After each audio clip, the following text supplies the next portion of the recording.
AG ನ್ಯೂಸ್ಗೆ ಸ್ವಾಗತ.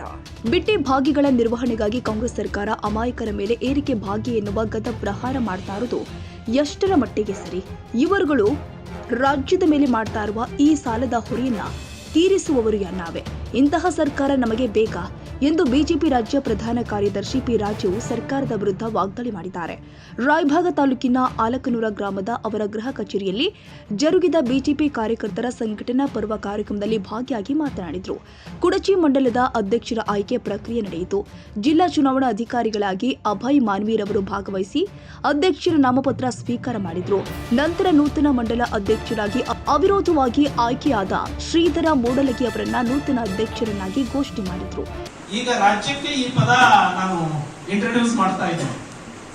ರಾಜ್ಯಾಧ್ಯಕ್ಷರಿಂದ ಹಿಡಿದು ಬೂತ್ ಅಧ್ಯಕ್ಷರವರೆಗೆ ಈ ಪದ ಎಲ್ಲರಿಗೂ ಗೊತ್ತಿರಬೇಕು.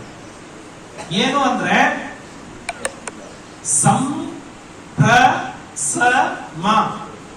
ಅಂದ್ರೆ ಸಂಘಟನಾ ಸಭೆ. ಸಂಬಂಧ ಏನು? ಸಂಬಂಧ ಏನು? ಎಲ್ಲರೂ ಹೇಳ್ಬೇಕು. ಸಂಬಂಧ ಏನು? ಸಂಬಂಧ ಏನು? ಪ್ರ ಅಂದ್ರೆ ಪ್ರವಾಸ. ಪ್ರ ಅಂತ ಏನು? ಸಭೆ. ಸಂಘಟನಾ ಸಭೆನ ಪ್ರತಿಯೊಬ್ಬರು ಮಾಡಲೇಬೇಕು. ಸಂಘಟನೆಗಾಗಿ, ಪಕ್ಷಕ್ಕಾಗಿ ಪ್ರವಾಸ ಮಾಡಬೇಕು. ನಾವು ಹಂಗೆ ನಮ್ಮ ಪಾವಣೆಯವ್ರ ಮದುವೆ ಇತ್ತು, ಅದಕ್ಕಾಗಿ. ಮೂರನೇದು ಇದು ಸಂಪರ್ಕ, ಫಲಾನುಭವಿ ಸಂಪರ್ಕ. ಅಂದ್ರೆ ಮನ್ ಕಿ ಬಾತ್ ನೋಡಿ.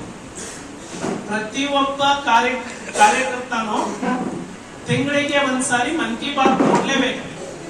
ಮನ್ ಕಿ ಬಾತ್ ನಮ್ಮನೇಲಿ ಕುಂತು ನಾವು ನೋಡಿ ಅಪ್ಲೋಡ್ ಮಾಡಿದ್ರೆ ಇಲ್ಲ, ಬೂತ್ ನಲ್ಲಿ ಬೂತ್ ಸಮಿತಿಯ ಸದಸ್ಯರ ಜೊತೆಗೆ ನೋಡಬೇಕು. ಅರ್ಥ ಆಯ್ತು?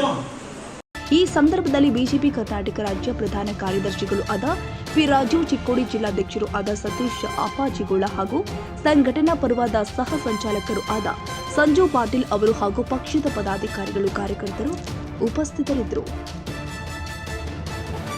ಕನ್ನಡಿಗರ ಮೆಚ್ಚಿನ ನಿಮ್ಮ ಎಜೆ 24/7 ನ್ಯೂಸ್ ಕನ್ನಡ ವಾಹಿನಿ ಇದೀಗ ಟಿವಿಯಲ್ಲಿ ಲಭ್ಯ. ವೇಳೆ ನೋಟಿಸ್ ಕೊಟ್ಟಿದ್ರೆ ವಾಪಸ್ ತಗೋತೀವಿ. ಇವತ್ತು ವಕ್ಫ್ ಪ್ರಾಪರ್ಟಿ ಅಂತೇಳಿ ಬರ್ತದೆ ಅಂತ ಹೇಳಿದ್ರೆ ರೈತರು ಬೀದಿಗೆ ಬದಲು ಏನ್ ಮಾಡ್ಬೇಕಾಗುತ್ತೆ? ಯಾರು ವೋಟ್ ಹಾಕಿಲ್ಲ ಅಂದ್ರೆ ಗ್ಯಾರಂಟಿನೆಲ್ಲ ಸ್ಟಾಪ್ ಮಾಡ್ಬಿಡ್ತೀವಿ.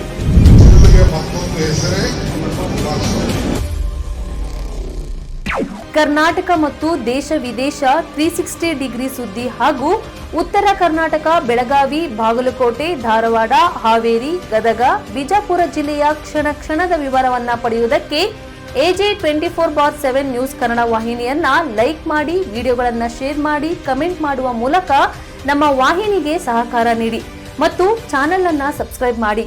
ಧನ್ಯವಾದಗಳು.